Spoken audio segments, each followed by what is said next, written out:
heaven to Mechatroid. You are in tune to the Big Homie What's Happening podcast show. Yes, sir. I am the one and only Big Homie Vino. In conjunction with my partner with Enough Said ENT. My brother, my homie, Swas. Hey, look here. I'ma say a lot of things that you're not gonna like. But trust me, it's alright. Cause it's all 100. Yo, what's happening? What's happening? Hey, I'm your host, Big Homie Vino, and you're in tune to another episode of Big Homie What's Happening. Hey, I have no other than a very, very special close friend of mine, DJ Baby Lac. Hey, I gotta allow him to tell his story because it's so much behind the man.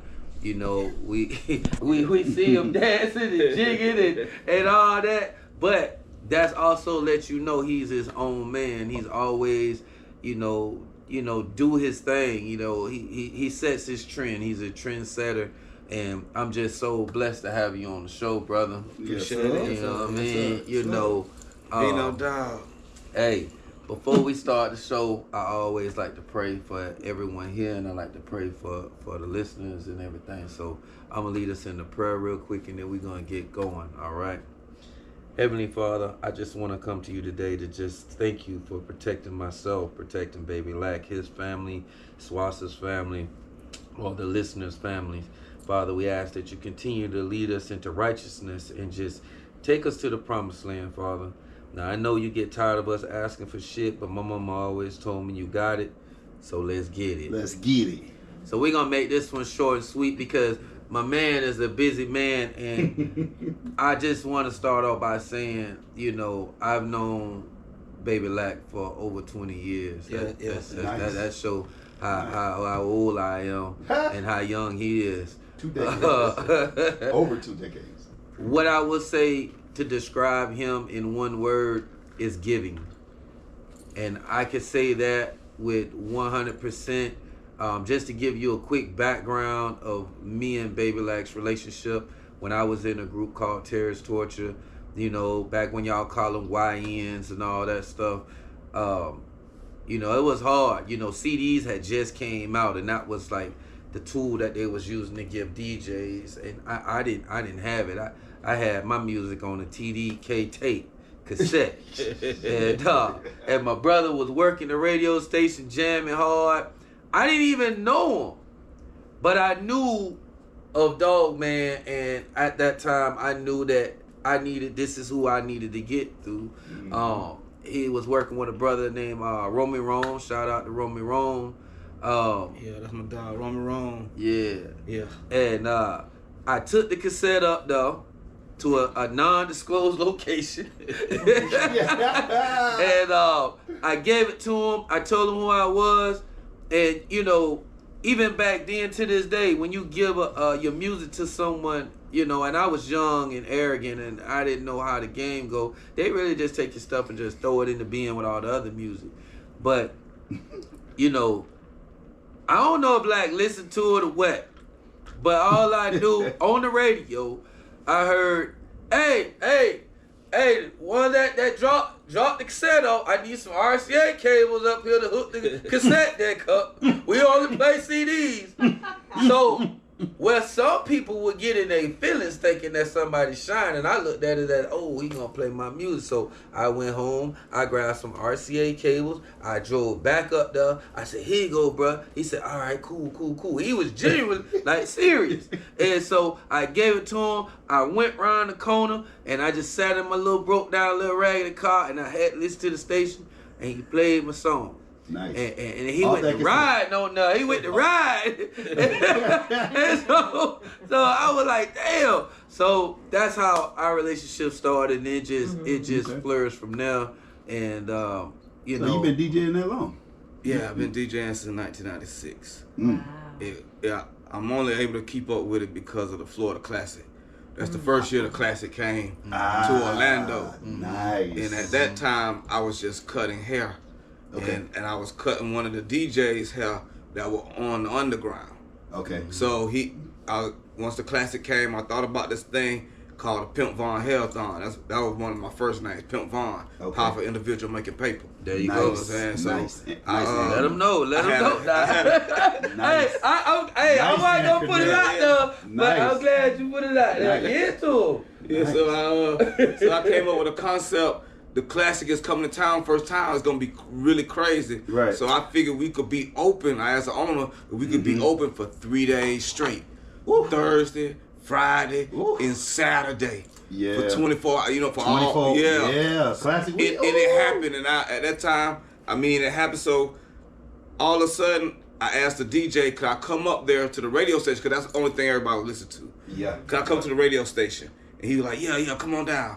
So he was like, whatever night it was, I went down there. It had to be a little bit before the classic. I went down there. I wrote this whole little script. And that's the first old time classic. Right. Ooh. Wow. 1997. Cause it was in Tampa. It was in Tampa. Then they moved to here. Yeah. And that was the first year.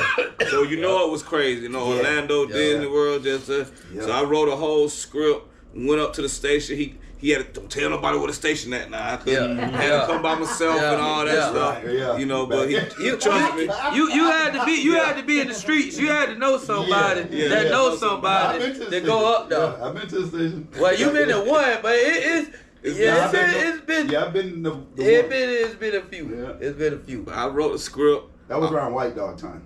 Yeah. Yeah. I wrote the script, went up there, and I read the script perfectly.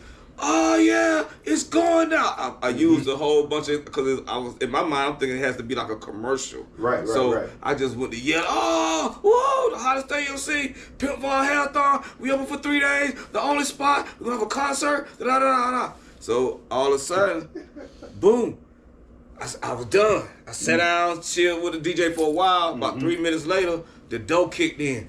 Boom! I was like, oh, so it was. I didn't know at this time it was Dog Man.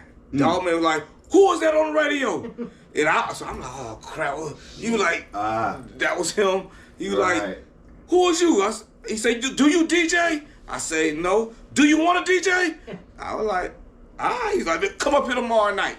And that's how I started DJing. God. I ain't spin a record. I've never done nothing. Hey. I was in the band. God. I know music, but that was my first. Like, he just had a whole thing of a bunch of records. Yeah. You go through them. Yeah. And that's what you playing for the night. So that's how I started actually DJing. That's why fire. That's why I don't even think you told that on your show. You ain't even told that. Hey, I got an exclusive. That is very exclusive. Cause I'm one of them brothers. I don't hit the like button. I just be watching. Right. You know what I'm saying? I just be listening. You know what I'm saying? And that's how it go. Yeah. And from this day forward, anything Dog Man asks me to do, he don't have to pay me. Y'all like He don't brothers. have to pay me. Y'all like that. I do it for free. If I'm available, you know what I'm saying? As long as he give me enough time, anything he asks me to do, car shows, any concert, I'm doing it for free. Right. That's love. You know what I'm saying? Even though he don't let me walk out of there empty-handed. But he know. Yeah. You know what I'm saying? You don't have to pay me at all. Yeah. I leave early. Once I'm my set done, I leave at 12 o'clock. I ain't gotta wait. I ain't waiting around. If you don't pay me for 2 weeks or whatever, you know what I'm saying? Yeah. Whenever I see him, it doesn't. With him, it doesn't matter. Yeah. He gave me my start. You got your start. Nice. But speaking about Dog Man, I'm gonna do my best to trick him to get on the show, cause that's dollar making expert. You know what I'm saying? You know what I mean? But chewing gum. I fuck with Dog Man all the way back. A lot of people don't know Dog Man used to make beats. Yeah. But for the Nasty Pappies, their first group, he used to make beats, and then he got into promoting and stuff like that. He's always been, a he's very passionate about music. Yeah, he loves to this day. Cause that's how I came across him when I had my record deal. And remember, I was telling you I was signed with Old Town Records down this way, and then they was backing up that Donkey Caught Slipping back in the days. Yeah. And if you look at Condition that video, Condition Red. Yeah, and you see Dog Man in that video.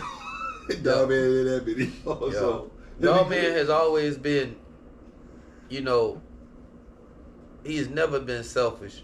People gonna say what they want to say about D, But one thing I know for certain, and you can vouch this, if D don't fuck with you, it's because you not 100.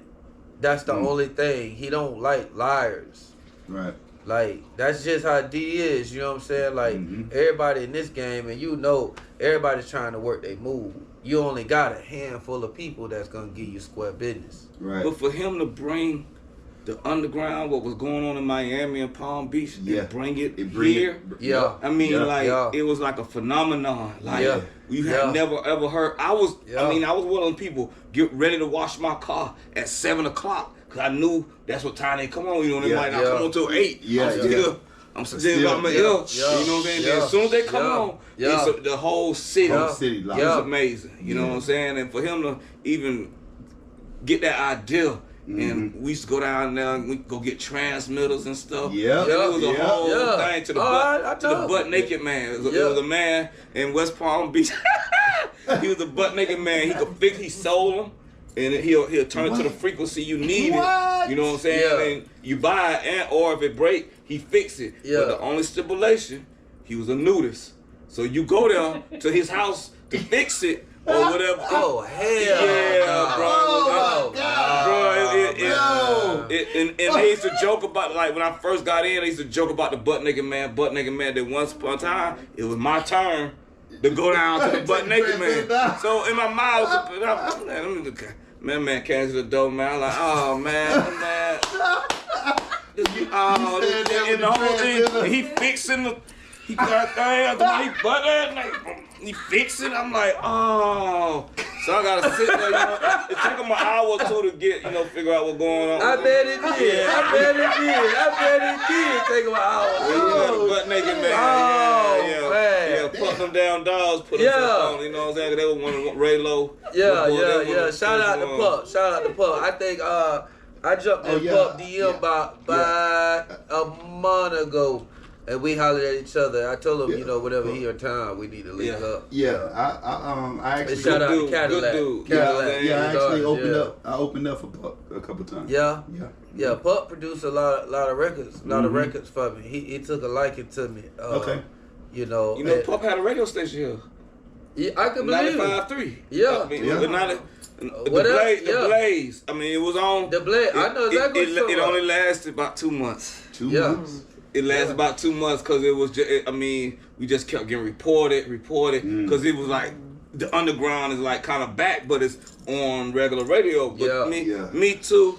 I was playing too much. I was trying to find the clean versions, and I thought I was playing a clean version. You know what I'm saying? Or some of them clean versions. No, this was actual FCC radio. This was legit. A lady, he brought it from a lady. She had like 9 radio stations. And she was still like part owner. So once, it ain't last long because she kept getting letters and letters. They were like, we're gonna shut all of them down just because of this one. And I didn't never really try to do it. But some edits to say radio edit, but they might miss 1 or 2 words in there because I never had like really went through the whole song.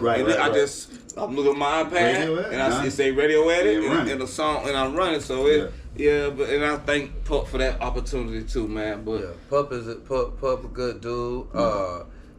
Shout out to white boy Pizzall. I ain't laid eyes on him yet, but it's a time for everything. I got it go in order. You know what I'm saying? Pizzall. He but doing. When I go to that crew, when I go to y'all crew, I'm always gonna go to you first.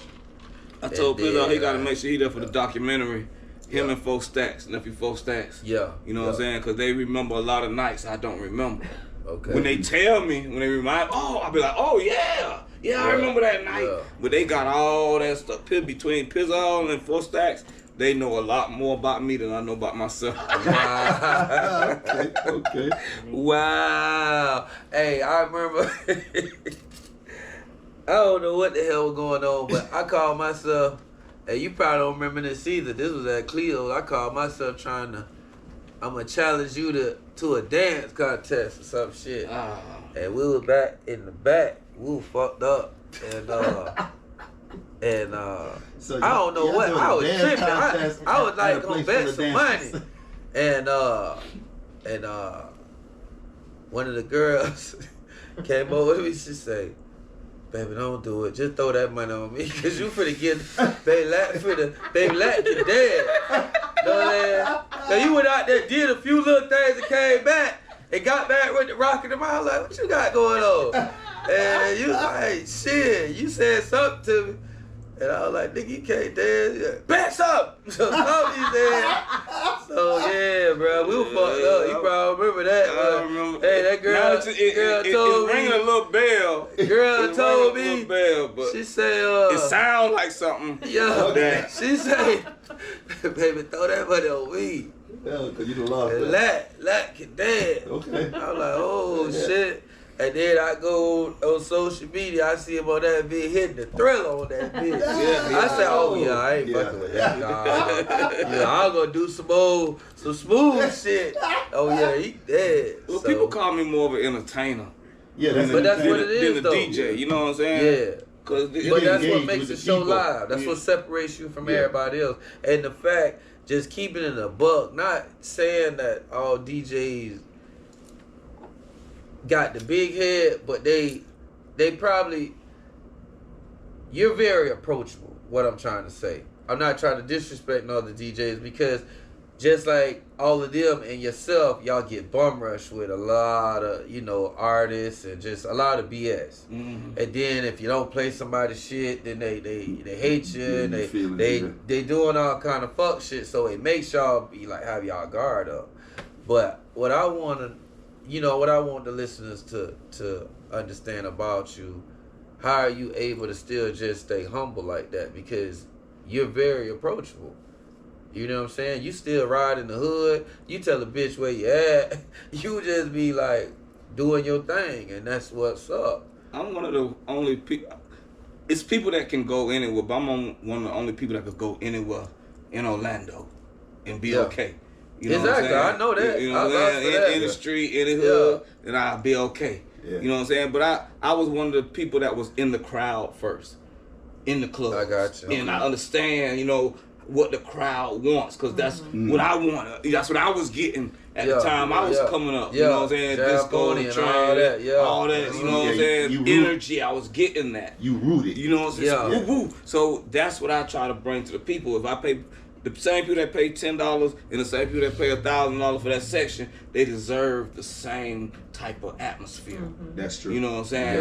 The people that pay $1,000, y'all in the same club. Why should I pay them more attention than this person here that might only had $15 to come? You know what I'm saying? Right. $10 to get in, $5 to get a soda. That's it. Can't even get no drink, but they want to come in and party. So I've been on that side of it. So that's what I try to bring to the table, is as if I was somebody out in the crowd DJing. Yeah. And how would I want the party to go? You carry yourself with dignity, you know what I'm saying? In and out, you know what I'm saying? Yeah, I seen you in the street.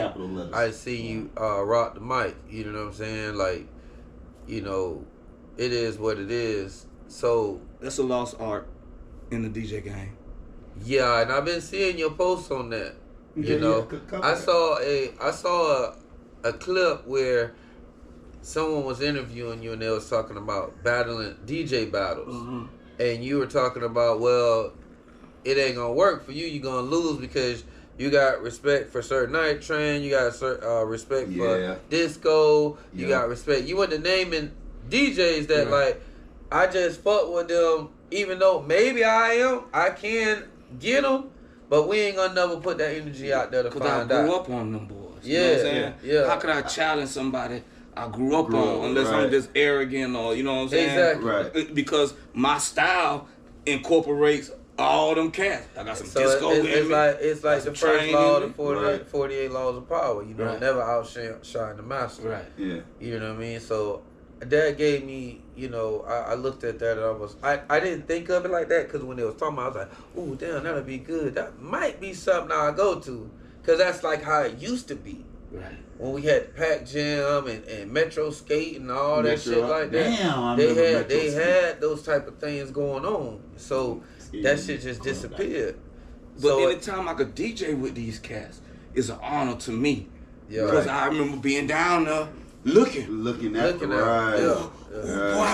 Boy, if I could ever get up, and now I'm riding with them, you know what I'm saying? Yeah. So I mean that's like the amazing part of it too. Yeah. And they my friends now, you know what I'm saying? Like people I grew up on, they my friends now. Right. Even with like JT Money, you know, my friends now. Yeah. You know what I'm saying? Certain artists, friends now. 69 boy, 95 South. We all grew up. Shout out to Van. Shout out to Van. Thread the player. Hey, much respect, bro. You know I fuck with you, bro. Since the Chill Deal boys, my nigga. 10 cans. Yeah. You know that? I fuck with y'all boys. Yeah, we actually did I actually did an interview with Thrill at his house for the magazine with my brother Tim. Yeah. Listen, I was up at TJ's DJs, right? Oh. I was up there.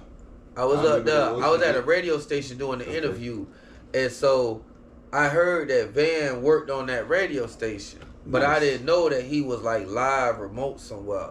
So when I got on there and I was like, yeah, I'm from Orlando, I was like, you know, I just want to say shout out to Thrill the Player. Right. Hey, bruh, I've been your #1 fan since the Chill Deal Boys 10 cans. Right. I said that on the air. That nigga called the radio station.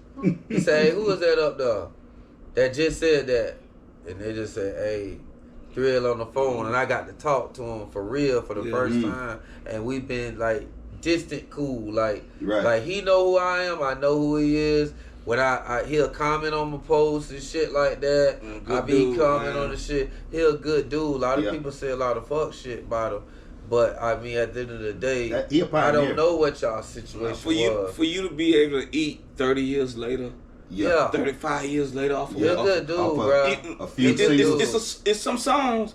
But that one Tootsie Roll, you know what I'm saying? Even same thing, 95 South. Able to eat 30 years later. They ain't worried about what these just got going on. They getting booked at all these festivals, the boots on the ground, the cruises, you know what I'm saying? All the Tom Joyner, like old school type. They getting that type money. And that's real money. That ain't no play money. Because the music made back then are classics. And it's safe money. Yeah. Ain't no fight for the start and that shit. They get everybody got to go to work in the morning. Before they get to the boat, all that's already paid. The deposit been sent because we booked it a long time ago. And then boom, you got the rest of your money before you even hit the boat, the show, stage, anything. That's taken care of. That's how they do those. But to be eating 30 years later off of a song, and you ain't got to make no new songs. Right. You do, and you know what I'm saying? But your main things is all the classics. And people still jamming to them. And he's good.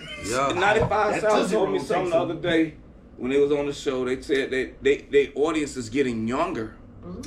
Because of the internet and the social media, and they see the TikTok dances to certain. One time at the rodeo, they see all the content, so they getting other money that they wasn't even expecting. Right. When they, you know what I'm saying, they getting internet money that they wasn't even expecting to come in. You gotta think we are before the internet. Exactly. You get what I'm saying? That's what I think. That's why I love what we do. We're more solid. I mean, my opinion, we're more solid and rooted just because you gotta think.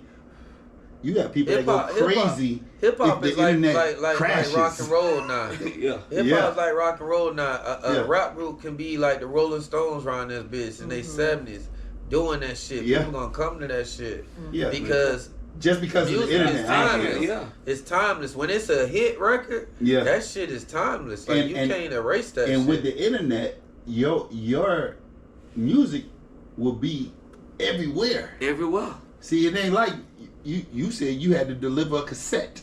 You know what I'm saying? That's the time. That's our era.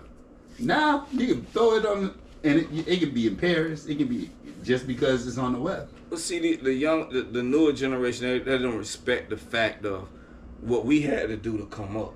As far as like being out late. Putting flyers on cars. You had to go hand to hand, going out. You know, I didn't just have to sit on I made a song, sing, boom, and it's gone across the world. No, you ain't been out late, you ain't been out nothing, now the song's blow. I mean, just the grind. You know what our era? Remember our era was called Out the Trunk. Exactly. Yeah. Yeah. We got the flyers. We're gonna lace up the telephone poles. Like we was boots on the ground. Yeah. That was really boots on the ground for us. Because if anything was coming up Friday or Saturday night, we had to promote it, do the legwork for it. Now, like you said, you just boop, boop, boop, boop. But a lot of these young cats, they think that, I'm doing this 8 million streams and clicks and stuff like that. Yeah. They don't think that like Master P and people like that, UGK, don't have money because they sold albums. I mean, we had to go down to Peaches, we had to go down to Platter Shack, to spend that money. Album sales, not streams. Not streams. Sales. Yeah. Actual sales. And what people don't understand with an album sale versus streams are the dot 0.0000000 number. $20 for a CD. Cash money. Back then. The company get 10, artists get 10. Yep. Or you doing the bootleg doing 3 for 10. Right. Them days, they don't know nothing about that time. That's our time. That's our era. See, but back that was then, solid money. Master P turned it in. He didn't need them. Remember, he didn't need them. He didn't want to change the game. I just need the distribution. Right. I can't be everywhere. Right. He got that distribution deal. Yeah. And he changed the game then. And he was still out the trunk though. Yeah. Back then, that's when I got my record deal in 2000. That out the trunk, if you grew up around that time and worked during that time, that's what it was. But that was an era because he had every week somebody was coming out. Correct. Silk Shocker. You know what I'm saying? Mia X, might be Peaches, might be the Twins, Cain and Abel. It might be, you know what I'm saying? Woo. Mr. Servon. I mean, you never knew who was coming. That he might be coming.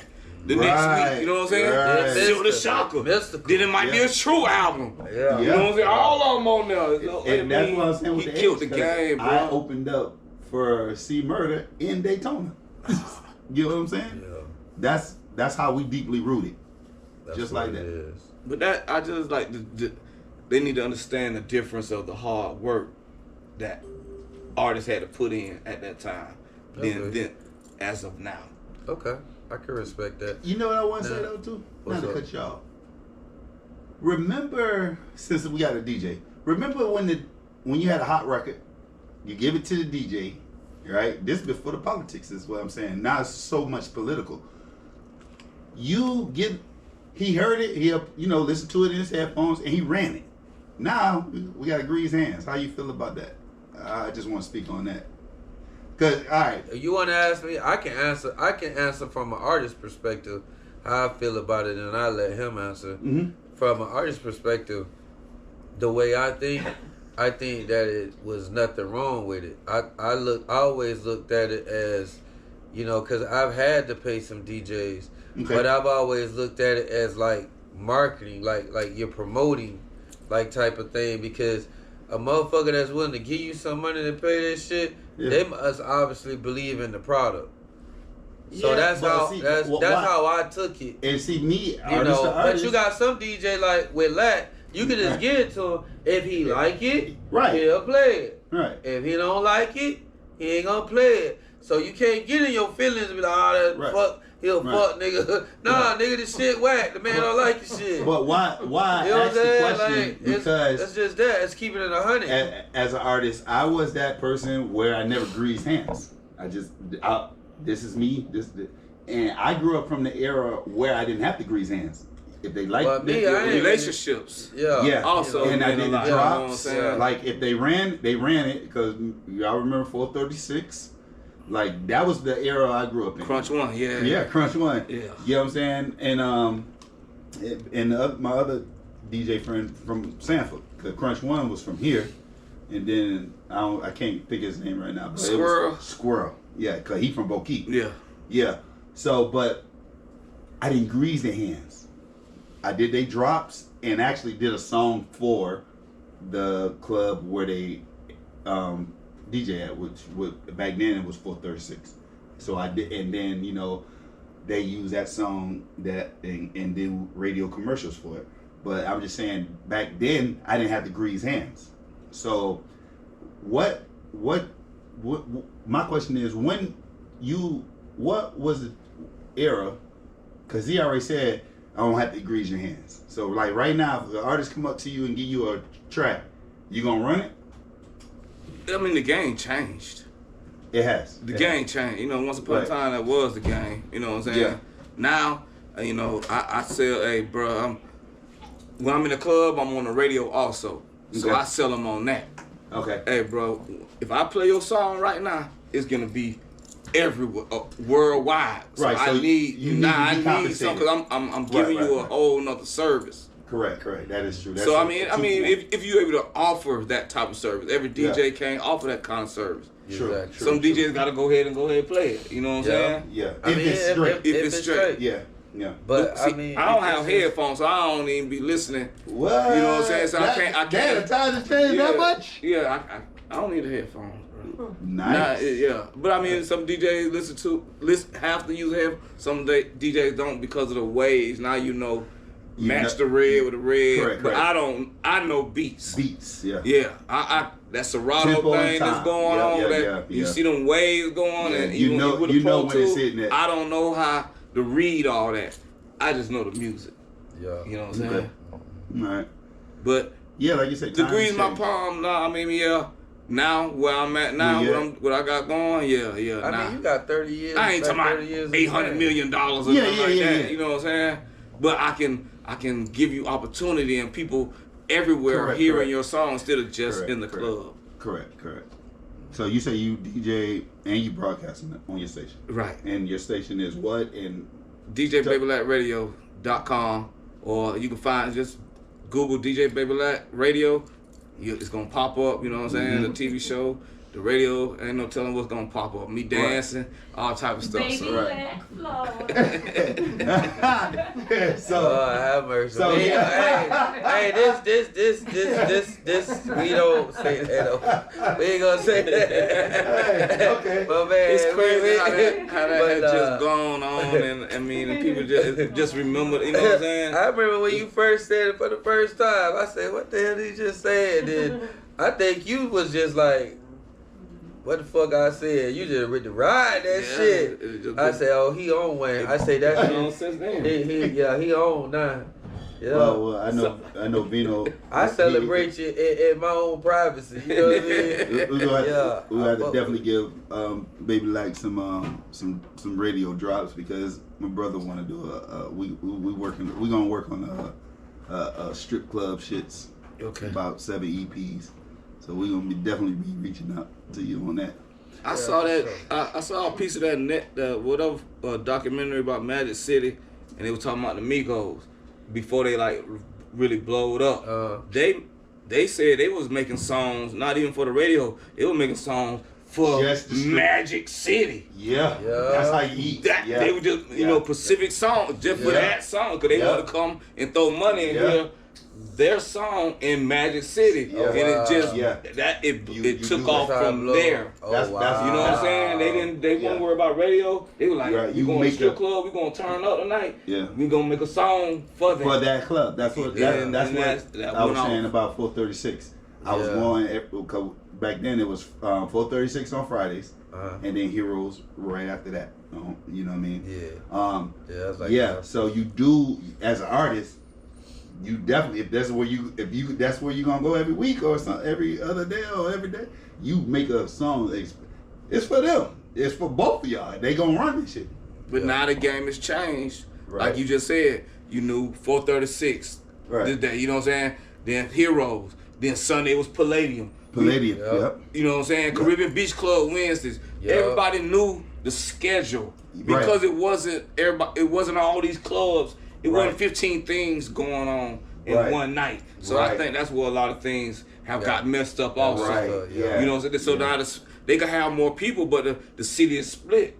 It's a whole bunch of promoters now. And everybody friends with everybody. So I gotta go over here tonight. I gotta go over here tonight. Instead of when it was only two or three promoters. That was the weekend. Yeah. You gonna hit the 6th on Friday. We gonna do another. Because back then, you had Dog Man, you had G Money, You had Florida FLA. I think that was Thursday nights or something like that. That was crazy, man. And then you had like you said, you had Pat Nix and Fish together doing their thing. What frontline? Then you had Diamond Club. You know what I'm saying? You had Diamond. Shout out to that was Train Mega City. Yeah. It was real simple. Firestone, it was simple. It wasn't no competition on no other nights. Whatever night that's where everybody was going. Now they forcing the people to make a decision and go everywhere. You know what I'm saying? Everywhere. So splitting the city up. Times has changed, man. That's correct because of the internet. Yeah. Right. Now, so this is what I want the listeners to know. Okay, so we spoke about all those things right there. Yes, sir. Okay, so tell the people where Baby Lac born and raised and from. We all know that you a Jones High alumni. Yeah. But we want to know what neighborhood, where at. You ain't got to say no dates, but let the people know who you are. Yeah. Born here, Orlando, Florida. Born and raised. My mama from Miami. My daddy from here. They met at FAM. You know what I'm saying? Okay. Then they moved here. You know what I'm saying? But I'm if you want to call it, we call it Monte Carlo. Orange Center. Okay. It's right by Orange Center where Barker Park at. Okay. You got Monte Carlo, Coretta Way. You know what I'm saying? Martin Luther King. See, a lot of people don't know where Martin Luther King Drive is in Orlando. It's in a neighborhood.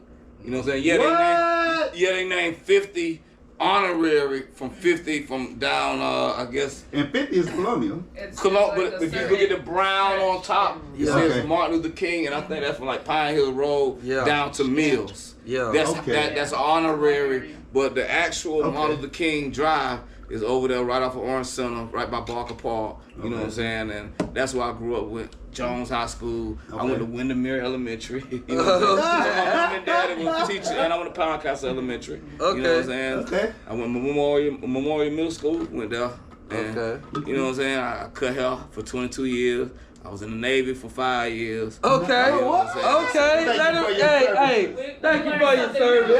Thank you for your service. But I was in when nothing was going on. Hey, you know what I'm saying? Who would have do that? Yeah. You ain't never said that before. I had to make a decision because I was making dumb decisions. And my mom was like, you gotta do something. You know what I'm saying? You gotta have to go on your show tonight and say, hey man, y'all gonna have to watch my show. You got your mind to really know what's going on. Right, if you making those kind of moves, bro. Okay. Mistakes. Yeah. Not listening to mom and dad. You know what I'm saying? Thinking they don't know nothing. Right. You know what I'm saying? Now I went to Valencia right after Jones High School. I went to Valencia, but I danced my way out. I still thought it was high school, class clown. And before I know it, semester was over. FFDA. You know what I'm saying? Crazy. Oh, man. So boom, it was over. So after that point, that's when my mom was like, "You got to do something. You just ain't be no." And that's how I ended up in the Navy. Never again volunteer yourself. You know what I'm saying? Hey. Yeah. First of all, I got a son in the Navy. Yeah. But he probably already know what that means. Yeah. Never again volunteer yourself. Yeah. Never again volunteer yourself. Yeah. Don't do it, bro. But I mean hey, he knows something that, I mean, acronym for everything. But I get a little baby check from them because I did 5 years, But it ain't much, and I don't have really no disabilities. I can't say I got disabilities because I work for UPS and they won't let me work or whatever. But I mean, never again volunteer yourself. Yeah. I'm definitely gonna mess with myself. Boy, you set that thing on fire right now. I mean, he an alphabet boy. But that was the most fun time also that I had, boot camp, you know what I'm saying? Yeah. Meeting people. Right. Yeah. Where you went to boot camp at? Great Lake, Illinois. Great Lake. Wow. And I left here October 22nd. And when I left here, I think it was like 90 degrees. Yeah. When I got up to Great Lakes, Illinois, it was like 13. Yeah. I've never felt anything like that in my life. Yeah, because you're a real Florida boy. Right. So you ain't been though. You called me Mickey Mouse. Right. My nose running. I didn't wipe your nose. I'm like, oh, how that happened? I mean, it was just crazy, just the weather. I've never been that cold. I mean, you know, up north, you're surrounded by the Great Lakes. Yeah. So all by Superior and Erie. Yeah, because I'm from New York State. State. Wind coming. Yeah. That hawk. They talking about that hawk. That's south. That hawk. Boy, that hawk. Boy, it's different. It was different, but I mean, it was fun. I've been around the world 2.5 times. Okay. You know what I'm saying? I was on the Ronald Reagan. Okay. I was a postal clerk. Okay. All I did was sort mail. That was my job. Okay. Sorted mail that them gave everybody. I used to make a little money. I got a letter coming from my wife. I got cookies coming. You go $20. You know what I'm saying? Yeah. And boom. Yeah. As soon as I see it, boom. I'm going down there. Boom. I hand it to him. So it was a way to make a money. You know what I'm saying? Okay. That's what's But up. I also got several people kicked out the Navy.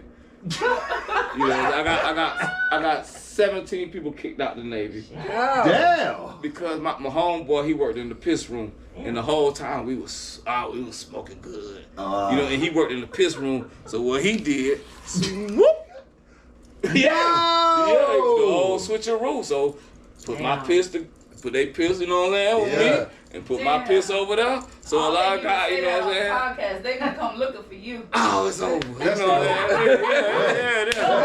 Yeah. That's a wrap. They're like, damn, I got dishonorably discharged over this. My dog worked in there, you know what I'm saying? And he smoked too, so every time it came up, I knew it was coming. But I ain't have to never worry about it because it was always a switcheroo.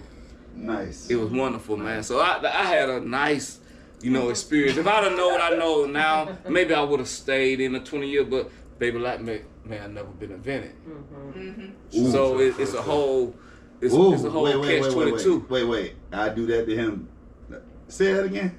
If I'd have stayed, I did 5 in the Navy. If I'd have stayed 20, 25 years, Baby Lac might have never ever been invented because I would have never met Dog Man. I'd never been cutting hair. I'd have never met that DJ. It would have been a whole, you know what I'm saying? Yeah.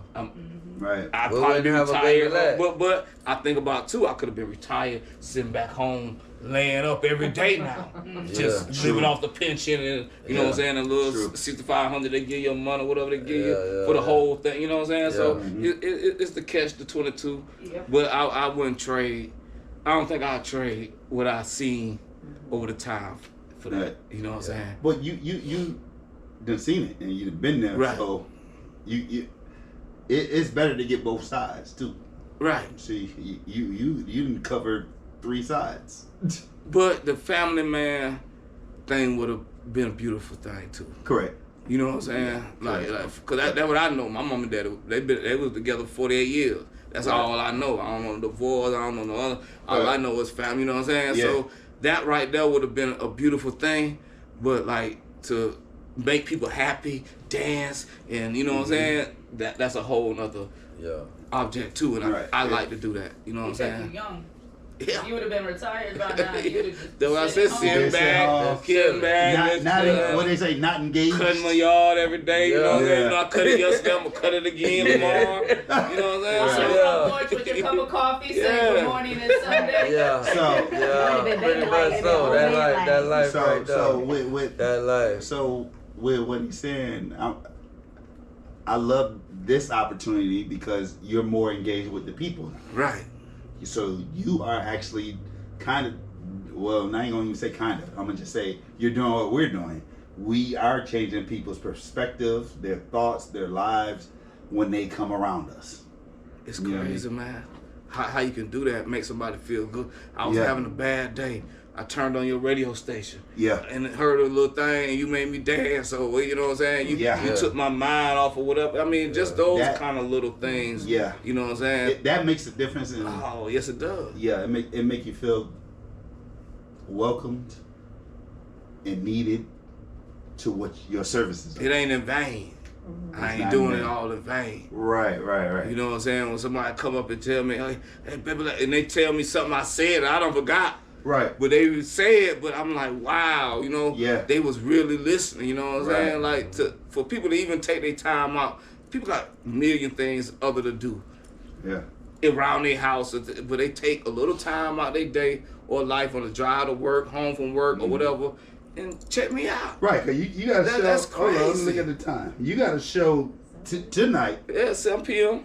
Okay. It's only 4. It's only 4. So it's only 4. So yeah, cause this is gonna drop in 2 weeks. Okay. Well, no, this will drop next week. Oh, we got yeah, one drop. Yeah. We got one drop. What made you decide to you want to do a podcast? See, yeah, you call it. I call mine TV show.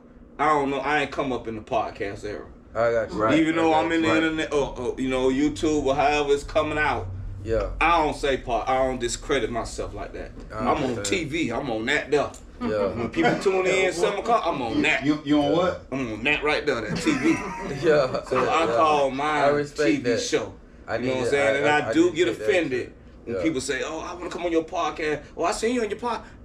It touched me a little bit. Not that you said it. Yeah. I'm just saying that I would rather you call yours TV show. If you want to call it podcast, that's what you want to do. Show. It's a TV show. Okay. Yeah. I like that. Yeah. That's how I see it. I ain't come up in the podcast. Big homie was at the TV show. Yeah. This is actually my 5th TV show, so you know what I'm saying? Nice. Well, that's what's up. Yeah. Hey, to answer your question, what made you want to do a podcast? I mean, TV show, goddamn. You know, I mean, it's just the apple juice. That's all it is. I just felt like, okay, the music thing, I'm getting a little too old to really push for that. You know, every now and then I might do a little something, but that's on my time. But I wanted to still reach people. And so we just, by chance, I was going to the studio recording records. Hell yeah. And he, dope artist. And he just came up and went to talking to me about it. I was like, man, I always want to do a podcast myself. And so he broke it down. He was like, well, look, we can market you. So we're going to let you do the talking. So I was kind of like, damn, I kind of thought we were both going to be on there. So I was kind of nervous doing it. But then once I just, you know, put in what I need to put in my system, you know, once I put the shades on, that's when I'm big homie Vino. I take the shades off, I'm just Vino. This is episode 25. So okay, that's just where it is, you know. Well, see, the biggest misconception about me, people don't think I'm shy. I'm very shy. Right. Yeah. You know what I'm saying? I've been shy all my life. Okay. You know what I'm saying? I'm the only boy. I got 2 older sisters. I always been a baby. Okay. Then once they went off to college, I had been at the house by myself. Okay. So I've always been a solo person. I don't need no crowd. I can go somewhere by myself. I don't have. So I've always been that. But I'm very reserved. I mean, even though you might see whatever you see. Yeah. But I know how to get to the money. That's Baby Lac. That's Baby Lac though. Yeah, and it's a Baby Lac. It's two different. And people. Devon, he don't like Baby Lac. Yeah. Baby Lac sure don't like Devon. Yeah. Cause Baby Lac is still a wild boy. Yeah. I mean, he wanna go crazy every time he can. Yeah, but, I know But Devon always has to talk to him. that was, hey, that's why I'm glad Vaughn showed up today. Cause, you know what I mean, Baby Lac, you know, hey, man, Baby Lac, Florida. Hey, I'm gonna just leave it like that. Because he know how to get to the money. Hey, he know what separates himself. Listen, I was riding in my car one day and I heard it say, Baby Lac for mayor. I say, hey, look here, I might need to call this nigga. But then I realized, I said, okay, I get what you're doing. But at first, when I first heard, I say, he finna do what? Hold up, man. Let me see what he got going on. But then I listened. I said, okay. He jig, he in the zone. But that was a whole story. I mean, like, I didn't think I could do it. You know what I'm saying? Well, they didn't think I could do it. Then I didn't think I could do it. People asked me to do it. You're a trendsetter, bro. And it happened. I beat Glenn the Hood. Yeah, it's you. So you do I your proved own thing. him, and I let it go. I went on the radio. I denounced winning. You know what I'm saying? 2004 mayor of Orlando, Florida. I went and denounced it because I just wanted to just prove to them that I can do it. And it's the people. But it was all the radio listeners that did it. You know what I'm saying? Like they didn't know the army I had behind me. Right. You know what I'm saying? They didn't know that it was a whole army. So that was one of the highlights of my life. So what you saying right now, you could have been potentially the mayor of the city. Yes. Glenda Hood. I beat Glenda Hood in 2004. Okay. Oh, fucking okay. All right. You can Google it, go back, look on the ballot. My name is right there. Yeah. You know what I'm saying? Okay. I won, and I denounced it live on the radio. I didn't want it. I just wanted to prove it. That was the proof point. Right. So she ended up getting another term. Right. So did you get a phone call from her or anything? Nothing at all. What? Nothing at all. You ungrateful. She saw it on the news. It was on the news and everything. You ungrateful. Wow. Nothing. But it was an experience, and it was great. But I don't know. I might have showed up to work for a week. Just you know what I'm saying? Just do a little shit just to see what. Alright, I don't really want to do that's that. how powerful the radio was. Hey, yeah. That means I remember hearing it. I want and this. I was like, hey, say your show today another time right now. For today's show? Nah, or underground. Your show that you got to get to. Oh, www.djbabylacradio.com, DJ Baby Lac Radio TV Show.com. Yeah. We gonna. That's gonna be it might just scroll up under the whole shit. Yeah, it's hard putting on a TV show. I mean, I understand what y'all doing, but man, it's hard to put on. And people think that I got it scripted. None of that. I got people that freestyle. We just freestyle. Yeah, we top off. Keep it real. We top off and nothing scripted. I just love what we do. The interaction. Yeah. The stories. That's my guy right there. Yeah. So what has been your favorite interview so far? And this is the location I'm number 2. I'm gonna honestly say this one right here. You know what? Right, I mean, I haven't done a lot of them, but I'm finna start doing a lot of them because I told all my business, so now I gotta get all y'all to tell y'all business. So it's just like, okay, here we go. Because it's all we ran this under all members only. This atmosphere, we wanted we wanted our people that's coming through to really feel welcome. So that's why we created this atmosphere for you to just relax, enjoy yourself, and then we just go ahead and do what we gotta do. I mean, it's just so many stories. How I owe the government $19.6 million at one point in time. You know what I'm saying? What? So just putting my life, my freedom, all that on the risk. You know what I'm saying? Just for the city, to bring entertainment to the city. They calculated up all the time I had been on the air. I didn't know that. What? And it came up to be like $19.6 million. It's crazy, bro. Like, I mean, then when they caught me, it was crazy because at that time I was like the only one on the station. Yeah. You know, Freddie B, Lick 'em Low, Dog Man, you know, but I was going every day. Yeah. You know what I'm saying? Yeah. Roman pull up every now and then, Pizzon pull up, you know what I'm saying? But I was going every day. Yeah. Ooh, you solid. Yeah. 17 years underground. Ooh. Yeah. You know what I'm saying? But at a point when we was over there off of OBT, OBT, not a command center, but on the side where the discount auto parts at, with the orange, and I used to be a little club at one point. It's gray and orange now, but it's right there next to the 7-Eleven discount, and then it's a building there. The one I went to was upstairs. Right there, that's upstairs. So the one day that I did get caught, I was looking because I knew it was hot. You know what I'm saying? Because it was a letter on the door when I got there. I was like, man, fuck that. So they knew where it was at. You know what I'm saying? At that time, they used to put it up in the air, the antenna in the air, and they could follow the sit. Beep, beep, beep, beep, yeah. He told me all that. They had them kind of technology at that time. It lets you know they know that you're transmitting from this spot. Right. Yeah.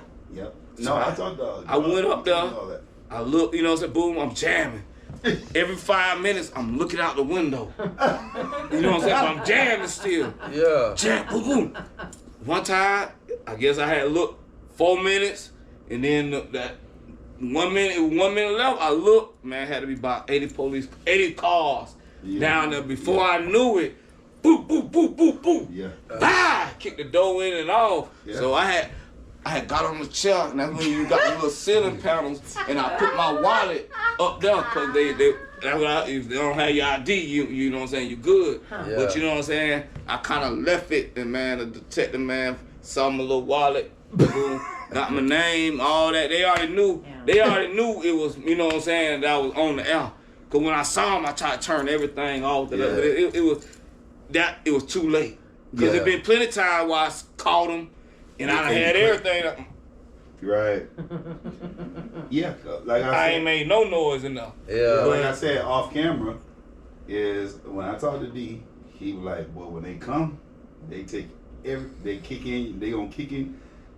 You would think you motherfucking selling dope. How they kick in off of that? Because the other radio stations." 102 at that time, whatever black radio station or whatever was, they said we were selling drugs. We were a gang. Right. So that's why they came how they came. Right. You know what I'm saying? Because when the FCC come, it was just one guy or two guys, shirt and tie. Yeah. Hey guys, knock it off. Hey, you know what I'm saying? Knock it off. We know you're But they told them that we was, because then once we was over there for Pine Street, where the Jews walking by that little house. You know what I'm saying? That was one of the heaviest ones when they came. I got a phone call at 5 in the morning. Baby, like they just kicked the door in. Yeah. One of the Jews, you know, because we had people watching. They knew that house there was protected. Yeah. Y'all can steal whatever y'all want in the neighborhood, but that little house there, don't go in that house. And we, you know, the Jews, they called me 5 in the morning, so I pulled up. And I just see them taking records. I mean, if you knew how many records that we had, stored up. Wow. Yeah. They took over 80,000 records, bro. I believe it. When I talked to D, he said, bro, when they kick in, he said the first time they give they do the knock. Yeah. They let the property owner know, we know that you're transmitting from this spot. Cut it out. Right, that's the first one. The second, the third, it's a full fucking raid, and they take all electronics. D told me that shit, cause I took that. How much money he spent getting it again? Right. Yeah. Cause you remember you listen for the underground, and we be gone a week or two. Yeah. Like, but that motherfucker always come back. Come back. Yeah. So all the money that he spent going down to the butt naked man. To go get another one. A whole nother. You know what I'm saying? This went on for years. Yeah. But then one time it was like that's the time when I had got caught up. They was like, it's over now, prison time. All that knock, hey, no, please, no. Yeah. That shit was over. You know what I'm saying? Woo. Because that when Raylo them had that's when it went crazy in Miami. Yeah. You know, they had like 20 undergrounds in Miami. 10 in Fort Lauderdale, you know what I'm saying? Another 15 in Palm Beach. Back up but it was only one here. Well, you had Junior, Junior Payne, whoever that other cat was. They had, but it was only like one real main one here. Yeah. And see, one thing people don't understand about the underground, we are riding on top of a station that's already done. Because when I rode over mine, I was 91.1 FM, and this is when I was doing the talks with D to broaden it. He was telling me about the transmitters to get, make sure my antennas are circular and not directional, like all that type. You know what I mean? So that was a crazy era for us. And you said, I only had one. Just because being affiliated with the same people we know. I'm trying to do the same shit in Central. Because, you know, I'm in Volusia, y'all in Orange. And you actually got rated. Yeah. That's because crazy. it got that big. But the way I got out of you got too big. The way I was able to get out of I had got me a lawyer. Because once I got that letter, my heart dropped. the federal FCC government. Yeah. Had my whole name, everything. You owe the federal government $19.6 million calculated time of using unwanted airtime. So I had got me a lawyer, and my lawyer's like, hey man, don't even worry about it. Nothing they can do. Sit on my money order for $1. And they'll never be able to touch you. Right. No, because you making a payment. I made a payment. You made a payment. Yep. That's how child support works. I sit that way, that $1. Pow. Pow. Never been touched, bro. Yeah. $19.6 million went vanished. Yeah. You only got to make one payment. It shows, that's our law. It just shows, keep in mind, we already know if you ignore it, trouble. Right. Now, if I owe this, if I send you $2, it letting you know I understand both of the conditions, and I done gave you these $2. I say $1, you like $1 and it'll go away. I promise you. I sent $1 and I'll word for years and months. Never heard nothing. Even till this day. That's all it costs. Never heard nothing. Yeah. And that's just a testament to that. It's crazy. Like, I feel I put my life on the line to provide music and entertainment for the city. You know, so that's why I feel that I'm protected. What that price tag was again? What happened? The price tag again was what? $19.6 million. Calculated airtime. And that wasn't even when I started. I started on the underground in 1997. They're from like 2006 up to like 19. You know what I'm saying? Yeah, this is, you know, it wasn't even all those. So actually, I bought about $50 million. You know what I'm saying? Right. God damn. So I put my life on the line for the city of Orlando. You know what I'm saying? Yeah. Whether that makes me a legend, whether that makes me whatever, I don't know. You know, I just wanted people to have a good radio station. Yeah. No, you know That's what? what I ain't gonna say you're a legend. You're a respectable legend. That's how you. I appreciate that. Yeah. Definitely. Because, like you said, it started out this. Everybody was showing up, and then that declined. But you was there on point all the time. Cause they had their fun with it. The other DJs, the ones that was on when I was listening, Freddie B and all that. You know what I'm saying? Right. Look them all the boys. Right. They had their fun with it. Right. And then too, they were like, damn, well, this dude. We don't know where this dude come from, but he done took over.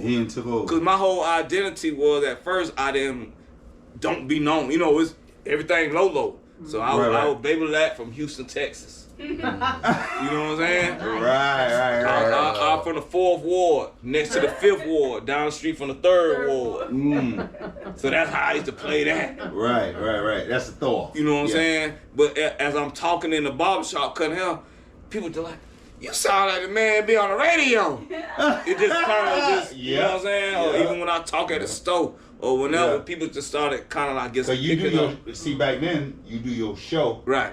And then that loops, right? It loops, yeah. It'll loop, right? Right. Because your show now you do live. It's not live, and then I put on a record when I get off. Right. You know what I'm saying? I give them some of that old stuff. That's what I just wanted to make sure. I wanted to show the people the time change, because you say time has changed, of course. And your show tonight is live. It's live. Oh man, I got Papa Duck tonight. Okay. And I got a little model chick, Tay. She coming up. You know what I'm saying? I ain't gonna lie to you. My eyes big. I was like, man, I just need this chick on show. I don't even know what I'm at, because she don't do nothing but just look good. Okay. You know what I'm saying? I know her. I mean, she get Okay. I mean, she get money. You know what I'm saying? But I don't know if she rap. I don't know what she does. Right. I know she model. You know what I'm saying? So I just got her kind of for a little eye candy. If I'm going to this today, I learned the game. Is she red? You already know. Outside red, inside pink. Oh my God. All right, so We put it on the shoulder, shoot a shot. Yeah, I think what I'm gonna do just for this episode on the editing part, we just gonna scroll that because this come out next week. I'm just gonna scroll it because your show is what? Tell the people. Yeah, from 7 to 10 tonight. www.djbabylacradio.com. You can find it. It's gonna be going down. It's crazy, but I mean, I wish y'all had time to even slide with me and go and get the other part of the show live at the studio. You know what I'm saying? But it got no problem with that. we right, you know, right up the street. It ain't too far. You know what I'm saying? We'll discuss it once we're done. Yeah. If that's the road y'all want to take, or either, you know what I'm saying, you can record it or however you need to do it, and add that on to it. You know what I'm saying? I definitely tell them, you know what I'm saying, I was on Big Homie Vino's show. I like You know what I'm saying? Right before I came here. That's why I got on the same stuff. That is true because I ain't bring no change in clothes. Hey, you know what? What I got on now, what I have on later. Hey, ain't nothing wrong with that. Ain't nothing wrong with that. Ain't nothing wrong with that. Hey. Hey, that's what I'm talking about. Hey, so listen, man. He already told you where to tune in at. Hey, I'm going to ask you one last thing and then we're going to close out. Okay, we'll close it out. So we done talked about all these things. From you being in the Navy, from how you became a DJ. Yeah. To you winning the mayor of Orlando. It's crazy, bro. God is good, because if I was in your ear, I said, bro, go to work at least 1 week. I promise you I would have told you. I don't like telling my story too much, Vino, because everything, the little 5 things you just named now, and there's many more, it sounds unbelievable. I mean, so I really don't like telling my story, but that's the life I have lived.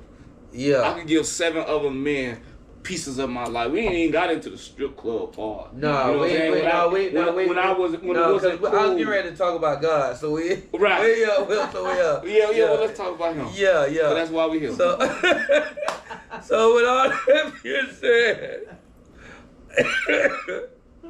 oh my God, with all that being said, you know, everything that you got going on in your life, you know, your faith. Obviously, you have a strong faith base. I do.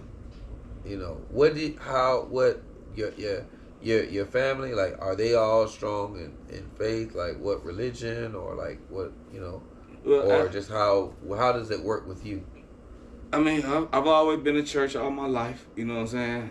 No matter what happens, I know you have to put God first. Okay. You know, so I went to church with my daddy. My mom and dad, they went to different churches. For real? You know what I'm saying? They went to different churches. What? My mom went to Carter Tabernacle.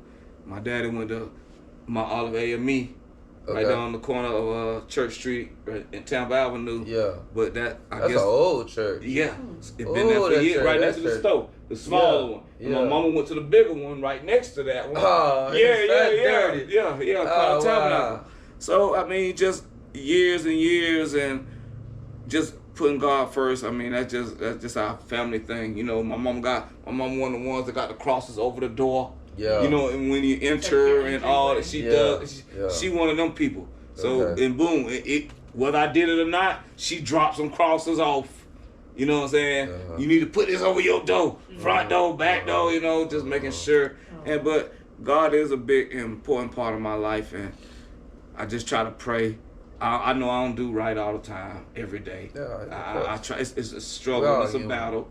You know, but the biggest thing that I'm battling now is like depression. Really? I miss my daddy. Okay. You know what I'm saying? October 29th will be 4 years. Okay. And I miss so I've been in a deep depression.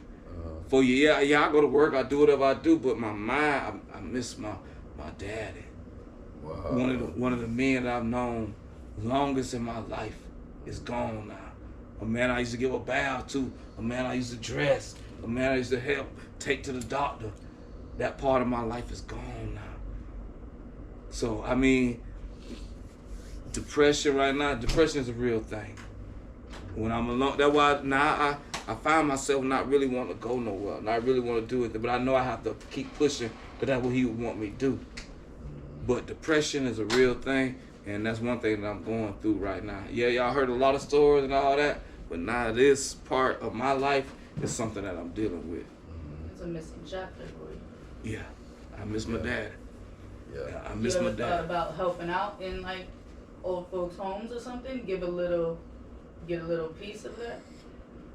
Nah, I know it's not the same. I mean, I know it's not your kin, your family. Well, what I did to like help cope, I made my mama sell her house. Okay. I brought me a house. Exactly. And moved her in. And okay, that's me. good. That's good. You know what I'm saying? That's the refreshment. I mean, just because I think that's what my daddy want me to do. Yeah. Right. Cause I always had an apartment. I said, now it's time to be a grown man, get a house, you know. And I moved her in with me because she was going through something. Right. She was just home with a dog, not being more active. And I was like, I gotta help her get out of this rut. You know what I'm saying? I can't show her. Yeah. You make it move. I had to get her out of that house. Yeah.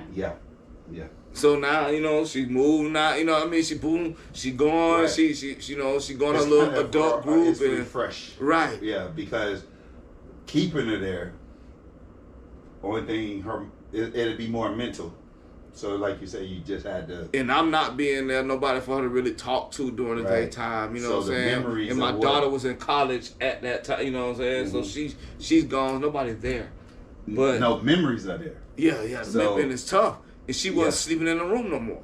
Yeah, she just because she of wants the to be on the memories. couch. Nah, she on the couch. Right. So the relocate So I just think that's what my daddy wanted me to do.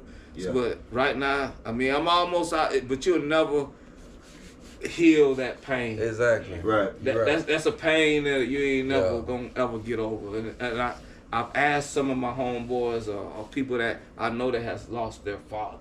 Not even their mom. They was asked them, how do you? And they're like, you never get over it, but don't even think that. But you. I mean, my father's still move here. on. I lost my mom though. Yeah. I lost my mom too, and her birthday was just August 23rd. It's a tough thing, bro. Yeah, it's been 15 years, but it stayed fresh with you, and it stays in the back of your mind. It's the same feeling like with your father. I just went to go see my father while I was on vacation. Right. It's like when he gave me a ring. My dad really don't give you shit. He believe in you. You a man. You want it. You work for it. Which that's no problem. He's a retired military man, so you know he move a certain type of way. But you know he giving me shit, and I was like, what's up with that?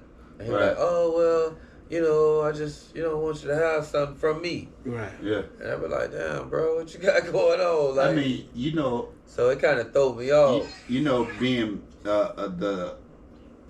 we fall upon the statistics that as a black man you can't be close to your father. You know that's.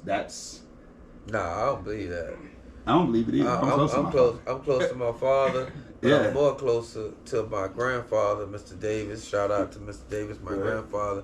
Rest in heaven. He had the big blue and white soft serve ice cream truck riding through the west side of Orlando for over 30 years. Right. And I was that little skinny, big head little boy in the back pumping the ice cream. That's me. That's how I end up knowing all of the hoods. Right. And just like you, able to go in all of the hoods. Right. Because they always knew me like, that's T, that's Dino, you know, that's Vino, whatever the hell name they had for me. He ain't nobody. He probably here hollering at some girl. Like, he you know okay. What I mean? Yeah. Meet somebody like you know what I'm saying? Like, I mean, you gave me my first PlayStation. You know what I'm saying? You forgot all about that. You know what I'm saying? My first PlayStation. Wait a minute. I wasn't able to afford no PlayStation. You gave him a PlayStation? with the carrying bag and all. Where I could put it in and travel with it and all. I was telling my girl about it. I say, you know what? I hope he does not tell her about it. That I did that. Yeah, that's my guy. That's my guy. That's my guy. I mean, I'm going to tell you why it's big. Because, I got a PlayStation now. Right. Yeah. It was a PlayStation 2. It was a PlayStation 2. But see, back then, that wasn't online though.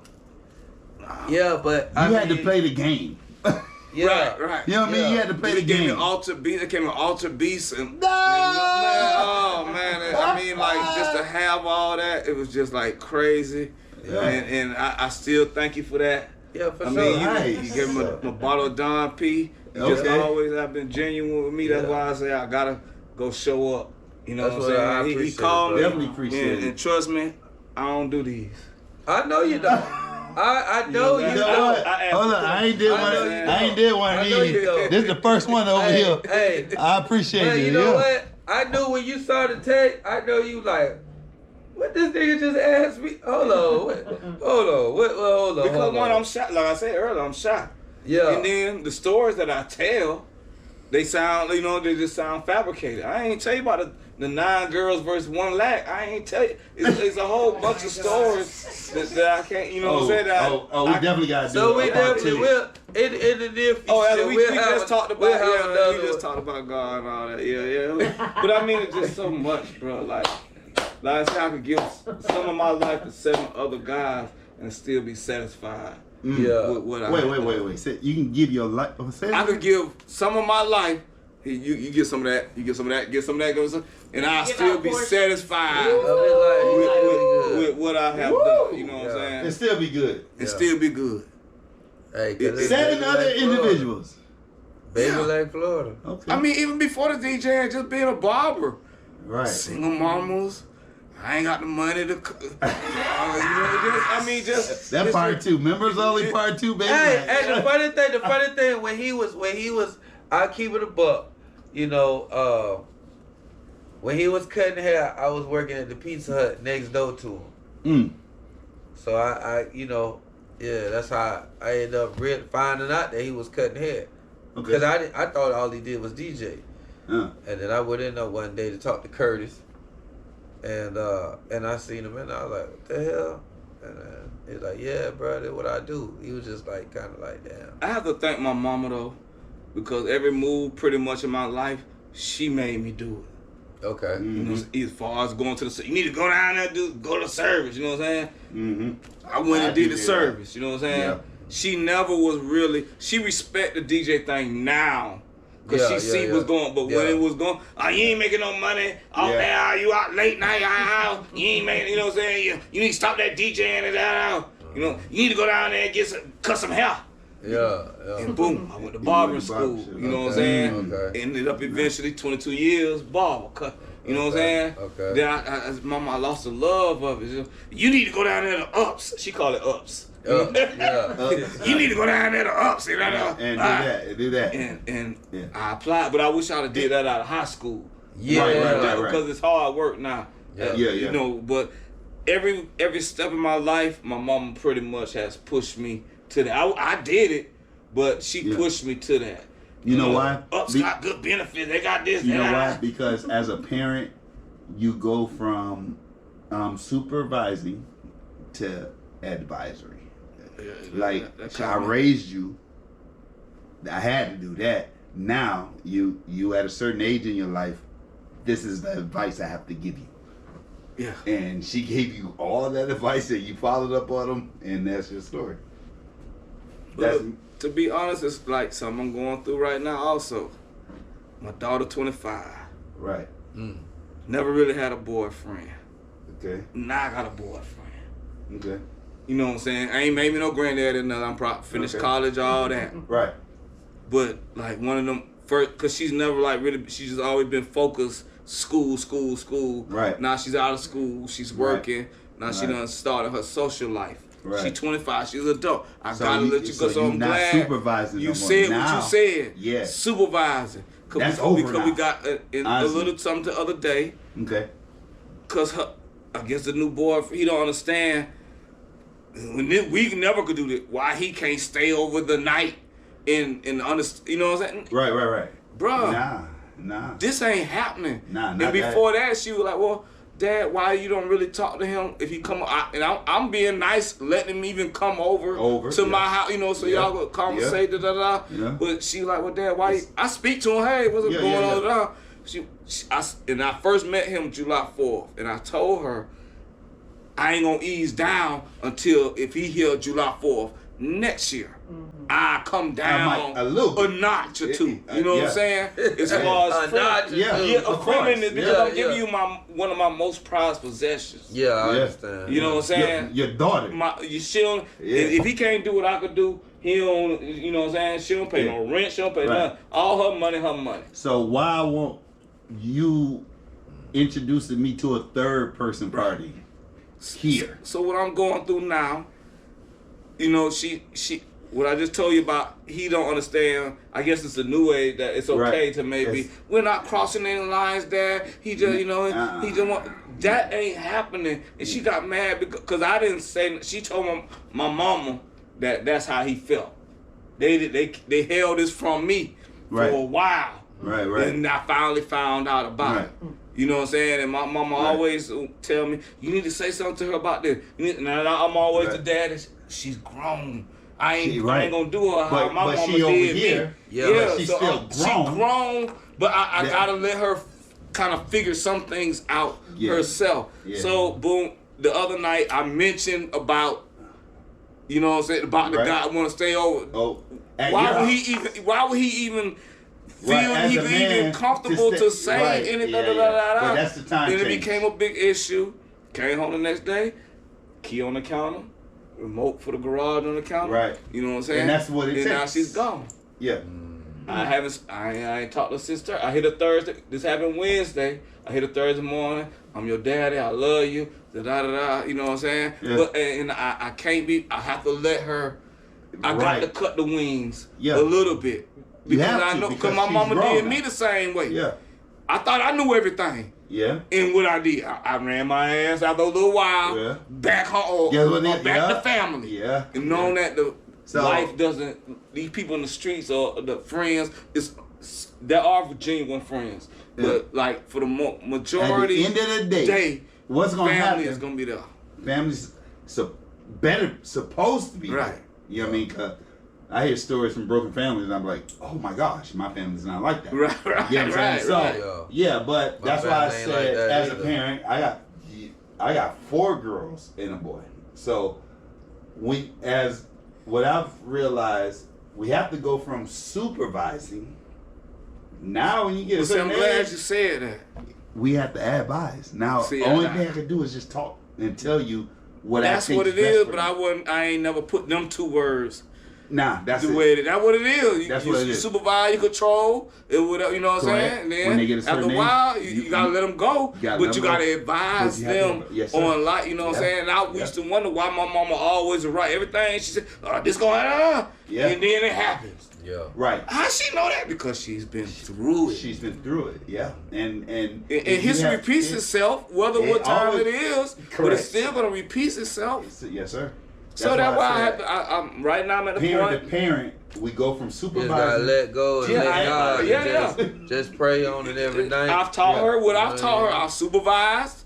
Yeah. And now, you know what I'm saying? And I do want her to go out on her own. I mean, you experienced college life 4 years, but that ain't nothing because you always knew you had a blanket. You come home. You had a blanket. You come home with daddy all the time. But see now, okay, when you want to taste a little bit of that water? Yeah. That water cold out there. And you better know. So I'm gonna you been out there 4 days, all right? Yeah. I try to tell her your money ain't. You got a job and a nice job there. Yeah. But I'm telling you, your money ain't long enough yet to think that you could. I mean, she on my insurance. Yeah, see, what if I cut the insurance off? I pay for her car that she drives. But like you said in the front part of it, he would have been comfortable at your spot though. Right. So as a father, that's a flaw. That's a red fucking flag. I can't be mad as a man. Because my baby mama parents was kind of lenient like that. Yeah. I stayed over there. but that never would have happened in my house. As a man, I took advantage of it. Yes, which I should have never had taken advantage of it. Correct. Because I wasn't, you know what I'm saying? If I was getting that type of situation now, I would never disrespect them people's house like that. Exactly. But so you're not going to make that mistake. Right. Right. Exactly. But I've been there. Yeah. You know what I'm saying? That's what I'm saying. It's going to fall on the individual. Yeah, I can't be mad at him, but he got to know. It's a block over here. Yeah. It's a defensive line. Yeah. You know what I'm saying? Yeah. My people ain't have that defensive line. I lived on a chill, and it started eating them up. That they see my car in front of the house on their way to work. Yeah. You know what I'm saying? I told that shit to my daughter. That's the you start over here. every day. And I go to work and I'm looking at your car. Yeah, boy. Sweet. Hell yeah, boy. Hey, them bills changed too when a motherfucker at your house all day. Yeah, I didn't live through that. You know what I mean? So it's crazy. So, but the situation, you know, I'm thinking, you know. Yeah. But I already know what it takes to the whole household out. Even an apartment. Apartment's $2,400. You know, 1 bedroom, $2,500. Well, it's crazy now. I know the numbers. You know, it's crazy. Yeah. So, but I have to let her go. You know what I'm saying? Like. Yeah. Let her. Cause you get a phone call when the waters get rapid. You definitely will. Yeah. And that's just part of parenting, bro. It is. I mean, it's hard, but it's. And when you get the call, don't do from my experience. Don't do a I told you so. Just act like everything normal. Yes, you know what I'm saying? Because I sure hope I don't. Cause no, you gonna get the call. Just try. You no, gonna I'm talking about the. I told you so. Don't do it. Yeah. See, it's already hard for her coming to you. Yeah. So at that moment, she's really coming to you, like really. But we ain't never fell out before. In 25 years, so never. I never thought that. You know what I'm saying? Because now that hurt is different. It is different. Yeah, that hurt is different. Yeah, because I done had it 5 times. I got 5 girls. You know why? Because it's and it's still the same. We gotta go back to daddy's little girl. Yeah, you always gonna be there. Yeah, but as the little girl of daddy do not understand what we are, why we are how we are. You know but my mama do me the same way. I'm this age. And my mama managed me still to this day because I'm her child. Living in your house. I just saying, I gave her a master bedroom. That's how much I respect you. A mother's love, I can't comment on, but it's more grander. Right. See, as a father, I gave you, oh man. Yeah. See, that's just a mother's love. You can never do nothing wrong in your mother's love eye. Right. You know what I'm saying? I do the same. Nothing, because that's my mother's love is like, oh, that's my child. You know what I mean? But as a father, being from where we're from, we don't want our daughters around niggas like us. Yeah, exactly. Yeah. And I know it's a give it a curse. All the stuff I've done, I know, and she might make it successful. She might be a lot of the stuff that I'm thinking that gonna happen to her because I took advantage of women and things. You know what I'm saying? And that's why you got a daughter. My conscience. I know why I got 2 daughters. I know 4. Yeah, I'm with you, bro. If I had a son, I'd be dapping shit up all day. You need your people to move in. It's no problem. Man, now my daughter talk about bringing a nigga at my house. And I ain't even had nobody at my house. You at my house? How you think, bro?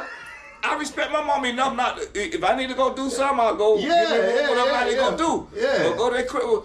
How you think you gonna bring? You gonna be in my house, and I've never brought nobody in my house. Right? Yeah. I'm gonna be a year up here. Yeah. And I ain't had down girl come through the threshold. You're right. And that's in your house, in my house. That you pay the bills for. But look at the time. Change. Her people was willing to do that. Right. Hey. So. You know what you should have said? You should have said, pop out of the park, I let your ass come in. Right. God. Right. Hey. Just stay the night.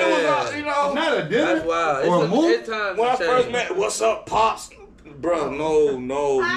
I'm Mr. Upson.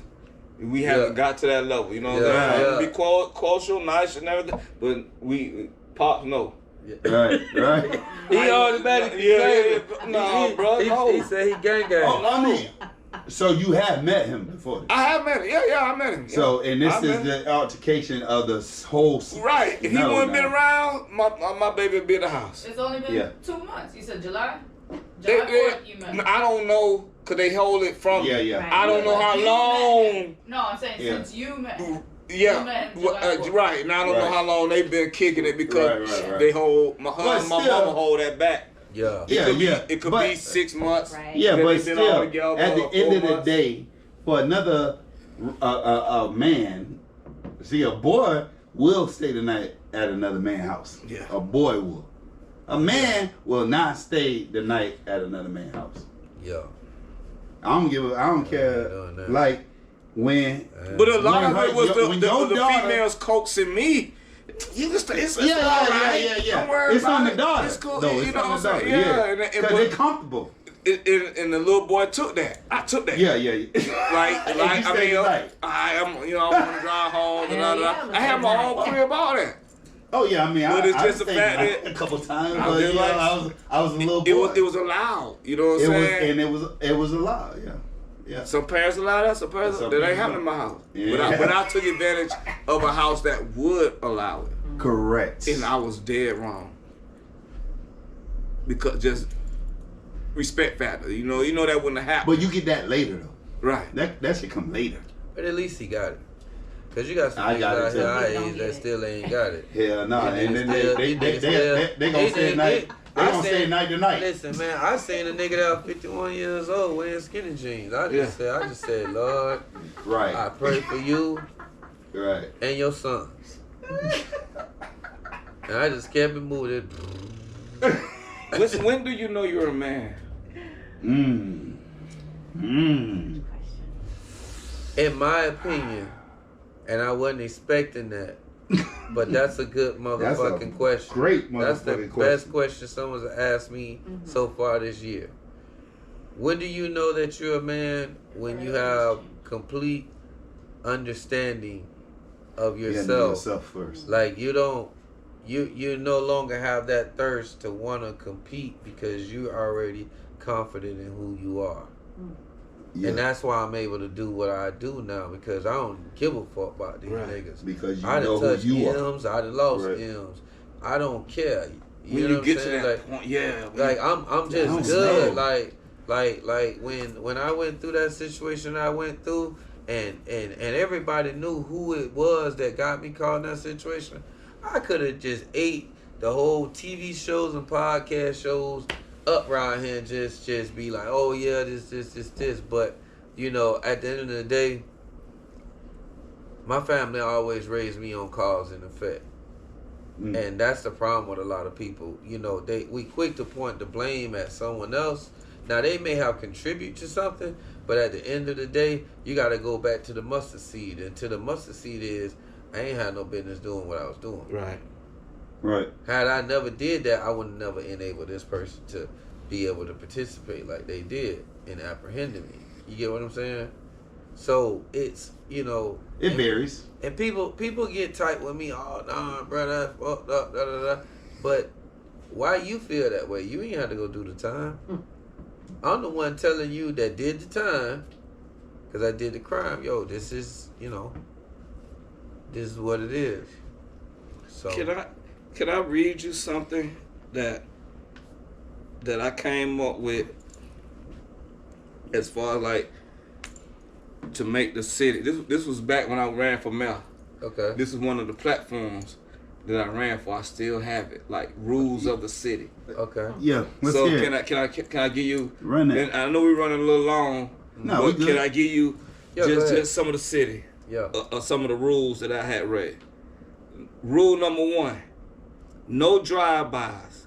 Too many black babies are being killed from random drive-bys. The random shootings already took the lives of several black babies. This must stop. There is nothing gangster about babies and children being killed. Drive-by shootings are here now outlawed. Public enemy number 1 throughout the city. That's number 1. That's like one of the rules that I had. Like no drive-bys. Yeah. We coming to you. We're not saying don't do what you're gonna do.